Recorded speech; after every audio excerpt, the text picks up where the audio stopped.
Thank you to Illustrative Mathematics for this wonderful task. We're starting with the glossary entry here.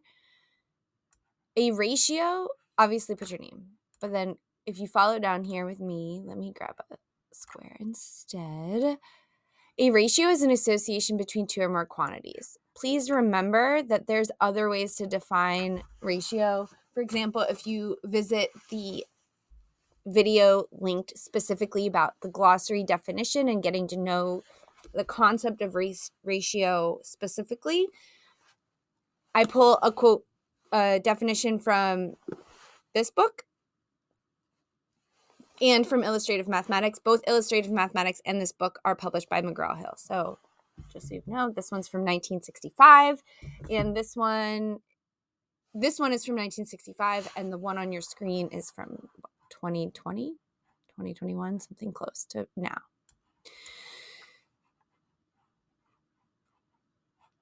An example for thinking about ratios is 3 to 2. We did an entire deep dive in this in the video I just referred to, but let's read through this example just in case other people aren't watching the other video.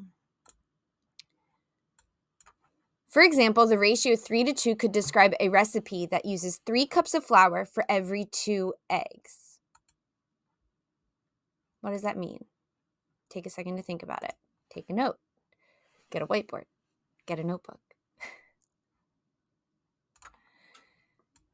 The ratio 3 to 2 could describe a recipe that uses 3 cups of flour for every 2 eggs. So maybe these are the flours.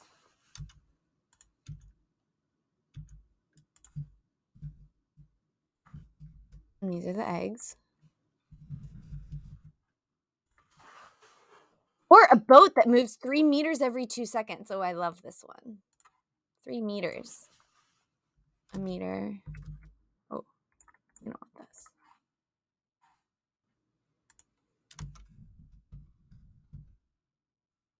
And then how fast are you moving those 3 meters every 2 seconds?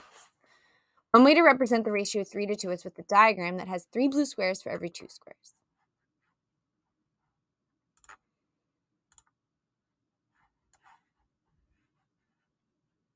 Okay.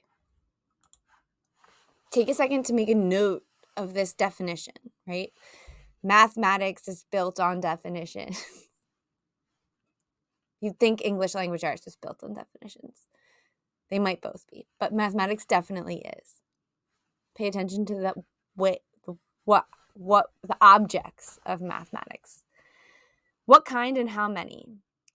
Think of different ways you could sort these figures. Below, skip that page, is the teacher's collection. This is actually from a student in yellow block, red block, yellow block. And I really appreciate this person sharing their ideas with the class and the entire team. So thank you to all of Yellow Block for supporting that person and welcoming this idea. So that's an example you can refer to. It's the only reason I'm pulling you down there before we get there. Some ways we can sort. Let's see. We have the blue figures. 1, 2, 3, 4, 5. The orange figures. 1, 2, 3, 4, 5. Now, my working memory is very small. I don't have a lot of space in my brain to save short-term memory items, just the way I am. And the sooner I figured that out about myself, the less I stressed out about not remembering things. It's not a big deal. But what I have to do is take copious notes. So I already almost forgot the categories. So we can go by colors. What categories are we using for colors? We're using green, blank, or transparent, blue, and I don't know, orange. Orange, yellow. We already counted the blues and the oranges is 5 and 5. Let's make some green.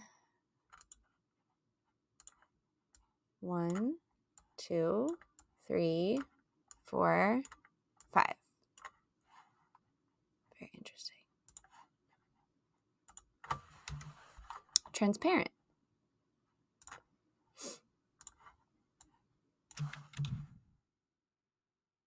One. Oops. Come on. There we go. 1, 2, 3, 4, 5, 6. I was excited that it would be uniform. If they were all 5, it'd be a uniform distribution.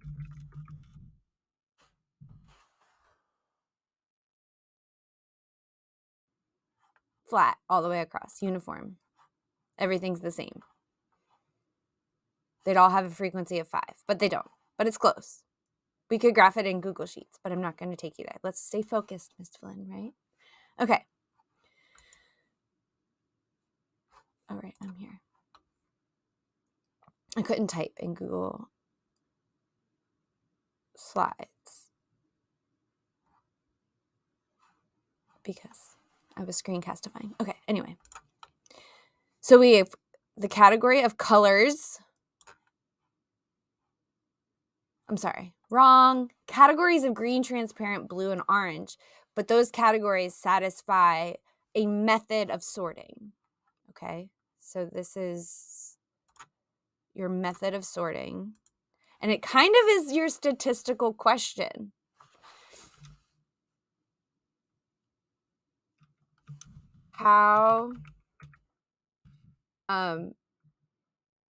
What are the frequencies of colors in the blocks? I guess if we kind of wrote it as a question, it would be like that. And then what categories do I have? I have these categories. How many groups do I have? Do you know how many groups we have? 4 groups of colors. Okay. Now you have a second this is an actual teacher sample. This is actually in the teachers collection I recently posted is actually a student example, but it's very similar. Okay. So the student essentially asked this question, what different shapes or what frequencies, what are the frequencies of the different shapes of blocks in the data set? The categories this student chose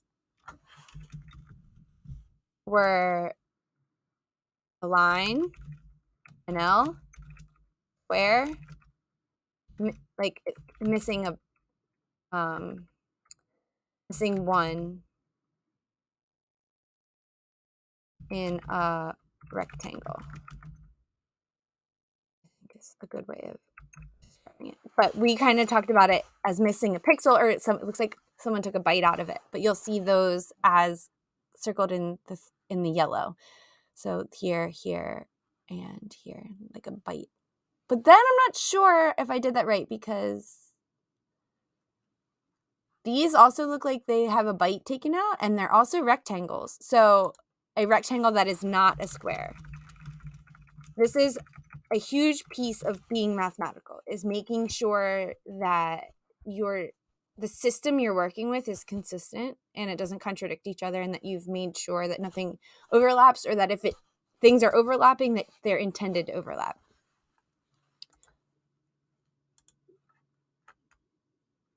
There were 4 different categories as well.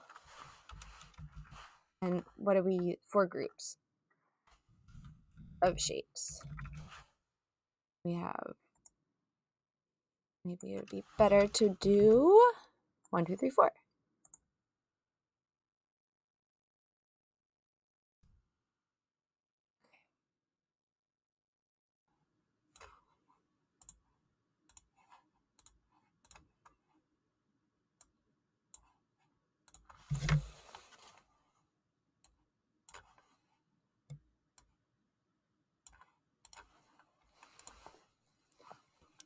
think of sorting the above groups into only 2 or 3 categories instead of 4. You can put your thoughts here if you'd like. Describe your thoughts to the right if you can. No worries if you cannot put your thoughts to words yet. So just like I'm making notes and making lists, this is what I want you all to start practicing. It's deep reading. Mathematical reading is very slow. That's why I'm good at it, because I'm not a very fast reader. I really appreciate mathematics because I feel like I have permission to take it slow. So please feel like you have permission to take it slow and go back, walk away, come back, ask questions, talk to somebody about it. That's huge, being able to talk to somebody about it. I also struggle with grammar, which is why I have Grammarly. Okay. Organize your groups into the table below. So I'm coming back to the steps because if you don't have your thoughts, that's okay. But I just wanted to help you see like how I process thoughts. And it doesn't have to be perfect or prescribed or as a teacher dictates to you. It's what you work out for yourself, and you can take advice from others. But okay, now, Miss Lynn, get back to work. Let's look here. Organize your groups in the table below. What table below? This table below. No, you should use your own table or method. This is back to what I was just saying. You should use your own table or method if you have an idea. If you have an idea. If you don't have an idea, use this table. I use tables like this. But if you have a different idea, try it out and then, explore. Attach it to the assignment if you want me to see it. If you're watching this and you don't have class with me, then you could leave a comment and a link below. I don't know. And typing an X in this box here. So if you're with me in school, please type an X here and I will check. I'll make sure that you submitted it and then I give you feedback on your other strategy. Digressing again. So you're going to want to take the 4 categories above and decide if you want to put them into 2 or 3. And now what's really cool about this system that a student of ours, our classmate, that we get to work with. Let's see. The category in L is brown. So let me change it to brown. And the category missing a square is yellow. These two seem like they overlap. It seems like these could be combined into a single category. And if we do combine these into a single category, that means that we can boil 4 categories into 3, or maybe take it a step further and into 2. So I am going to be a little brave. This idea just popped into my head. So I'm going to regroup these as blue groups. So I'm going to combine an L and missing 1 in a rectangle that is not a square. And the way I'm going to describe this category is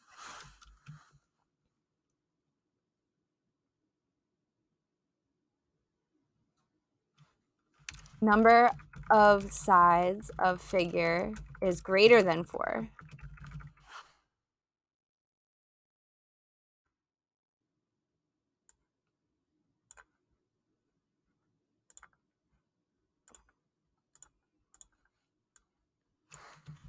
And then also down here, what do you think this is going to be?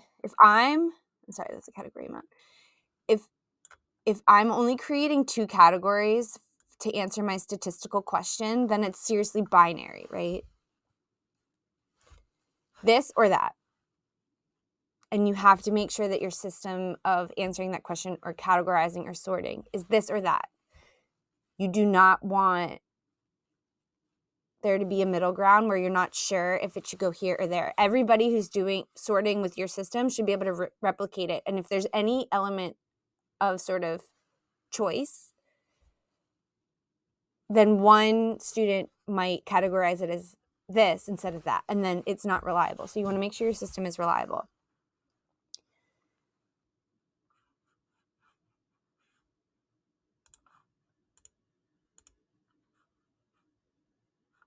The number of sides of figures, the number of sides of the figure is greater than 4. So greater than 4.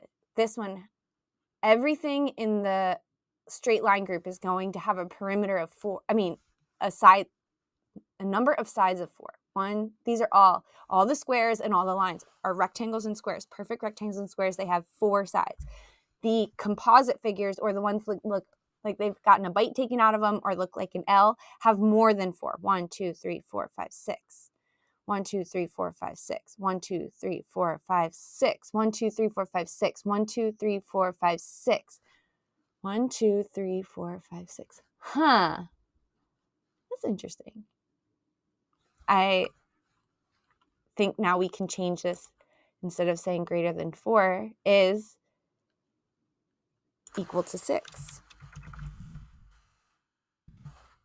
And then is equal to 4. And the cool thing about mathematics is that we can be super shorthand. We can learn notations that allow us to take an entire sentence and boil it into a little expression or equation. Anyway, so then it takes all of the brown and yellow, that's 9, and puts them in the category of 6-sided figures. So that's 6 and 3 is 9. And it takes everything in the green and red categories, squares and rectangles, to also be 9.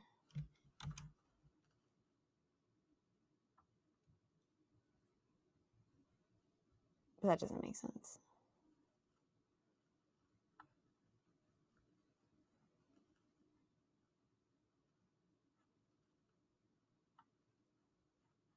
Because it's 12. 9 plus 3 is 12. Okay, now it makes sense. And then we have nothing here, so we don't have to see. I understand why learning in 2022 could be difficult, because like an answer was right in front of me, but it was off my screen, so I couldn't pick up my mistake. I'm like, why did I get 9 again? Because I saw this 9. I had said 9. I thought 9, but the answer was really 12. The reason I caught it is because I know from this activity that the total sum of all of the blocks is 21. 5 plus 5 plus 5 is 15 plus 6 is 21. I knew that I needed at least 20, and 9 plus 9 was 18, so I knew something was off. Okay, now we can fill in the sentences. So the ratio of one category to another category is, so the number of 4-sided figures is 12 to 9. Ratio of one category to another is, so instead of 2, we can use the colon, or I can simplify, or I can make it bigger, but I'm going to go simpler. I'm going to go, because if I go bigger, I'm pretending that I'm doubling this set, or pretending that there's things there that aren't really there. If I make it half, I can actually stay within the data and be sure that I can create this consistent ratio. So half of 12 is 6, half of 9 is 4.5. I can't have 4.5 of a block. Okay, so I can't divide by 2's because that's not a common divisor, right? A common factor. So let's divide by 3. 12 and 9 are both divisible by 3. So 4 to 3. So for every 4 4-sided figures, there's 3 6-sided figures.